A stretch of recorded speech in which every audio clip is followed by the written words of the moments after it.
დაინტერესება ფასიანი ქართული ფასიანი ქაღალდების მიმართ მოსალოდნელზე გაცილებით მაღალი აღმოჩნდა, აცხადებს TBC კაპიტალი.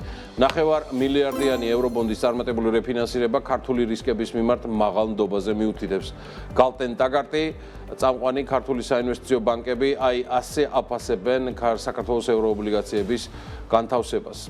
ჩვენი ძველი ნაცნობი და პარტნიორი JP Morgan-ის მმართველი დირექტორი სტეფან უილერი ამბობს, რომ საქართველოს მიერ 9 მილიარდი დოლარის ოდენობის 5 წლიანი ევროობლიგაციების გამოშვება ძალიან დაბალი საპროცენტო განაკვეთით მოხდა და მის შეფასებას ფინანსთა სამინისტრო ავრცელებს. უილერის თქმით, გამოშვებისას მოთხოვნა მნიშვნელოვნად აღემატებოდა მიწოდებას.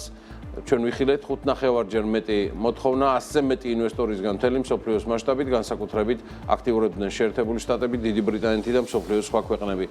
ეს მართლა კარგი ამბავია საქართველოს ეკონომიკისთვის და ულოცავ ყველას, ვინც შრომობდა ამ მიმართულებით. მე შეგახსენებთ, რომ ლონდონის საფონდო ბირჟაზე 9 მილიარდი დოლარის ევროობლიგაციების გამოშვება რეფინანსირება დასრულდა. კუპონის განაკვეთი 5.125.000-დია და ფინანსთა სამინისტროს ახლად გამოშვებული ევროობლიგაციები მოხდა 2021 წლის ობლიგაციების რეფინანსირება. საქართველოში კიდევ ბევრი საინტერესო ამბავი დაგროვდა გუშინდელიდან მოყოლებული კომუნიკაციების კომისიის წევრებმა 29 იანვარს ჩატარებულ არჩევნებზე პროფესიით იურისტი გოგა გულურდავა 3 წლის ვადით კომისიის თავმჯდომარედ აირჩიეს. კანონმდებლობის შესაბამისად არჩევნები ფარული კენჭისყრით ჩატარდა, სადაც კომისიის წევრების სრულმა შემადგენლობა ცხად კანდიდატს გოგა გულურდავას დაუჭირეს. მხარი კომუნიკაციების კომისიის ინფორმაციით გულურდავას 26 წლიანი სამუშაო გამოცდილება აქვს. იგი 2 წლის განმავლობაში ტელეკომპანია იმედში ფინანსური მონიტორინგისა და აუდიტის პოზიციას იკავებდა. 2020-დან 25 წლამდე კი საქართველოს სახელმწიფო ელექტროსისტემაში გენერალური დირექტორის მრჩეველი, შემდგომ ამავე უწყებაში შიდა აუდიტის დირექტორი იყო. 2016 წლებში გულურდავა საქართველოს პარლამენტის წევრი, ხოლო 2013-16 წლებში წალენჯიხის მუნიციპალიტეტის გამგებელი იყო. თურქეთ-საქართველოს ბიზნეს საბჭოს თავმჯდომარედ კი წარმოშობით ქართველი ოსმან ჩალისკან ჟავანაძე აირჩიეს კვლავ, რომელიც ასევე არის საქართველოს საერთაშორისო ინვესტორთა ასოციაციის თავმჯდომარე. ასოციაცია დაარსდა 2009 წლის 15 ივლისს, მისი სახელწოდება საქართველოს საერთაშორისო ინვესტორთა ასოციაცია. უსურვო წარმატებები ბატონ ოსმან ჩალისკან ჟავანაძეს.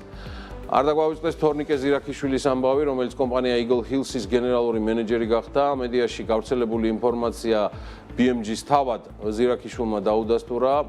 თორნიკე ზირაქიშვილი ამ დრომდე გახლდათ სააგენტო აწარმოების საქართველოს დირექტორის მოადგილე და კომპანია Eagle Hills-ის სამეთვალყურეო საბჭოს წევრი. სამეწარმეო და არასამეწარმეო იურიდიულ პირთა რეესტრის მონაცემებით Eagle Hills საქართველოს მმართველი დირექტორის პოზიციას ჰიშამ მოხამედ იბრაჰიმ სოლიმანი იკავებს. ამ კაცის რაღაც ახალი ფოტო უნდა ვიპოვოთ, თორე დილიდან გულს გაგეხეთქავს.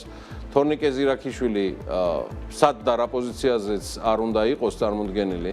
მე შემიძლია გითხრათ, რომ ის ამ ქვეყნის ერთ-ერთ გამორჩეულ აქტივად და გონიერ ადამიანად მიმაჩნია და თორნიკეს წარმატებებს უსურვებ.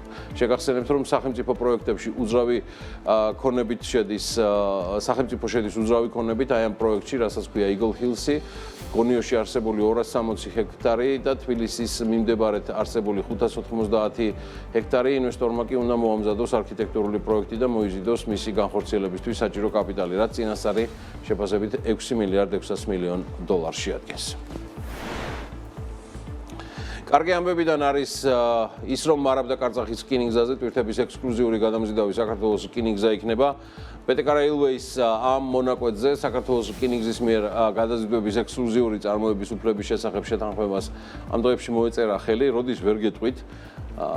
მთავრობა დემოკრატიანობანას თამაშობს, დებატებს აანონსებს, როცა აგერ არ ხსნის სავალდებულო ინფორმაციას გადასახადის გადამხდელებისთვის.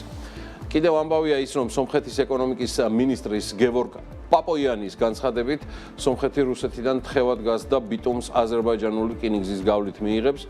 თხევადი გაზი რუსეთიდან იქნება მოწოდებული და აზერბაიჯანისა და საქართველოს რკინიგზის გავლით სომხეთში ჩავა. სომხეთის ეკონომიკის მინისტრმა მხოლოდ ის თქვა, რომ ორმა ქვეყანამ მიაღწია შეთანხმებას ბიტუმისა და თხევადი გაზის აზერბაიჯანის ტერიტორიით ტრანსპორტირებაზე. თუმცა ზუსტი დრო, როდის დაიწყება ტრანზიტი, არ უთქვამს სომხურ ბიზნესს ამ შესაძლებლობიდან სარგებლის მიღება შეუძლია. ეს კი დატოვა სიტყვა ბატონმა გევორგ პაპოიანმა და ისიც დაამატა, რომ ლარში 6 მეტრის თოვლის შემთხვევაშიც კი თხევადი გაზი და ბითუმი აწი სომხეთში სულ ნარნარად შეუფერხებლად შევაო. Salutare!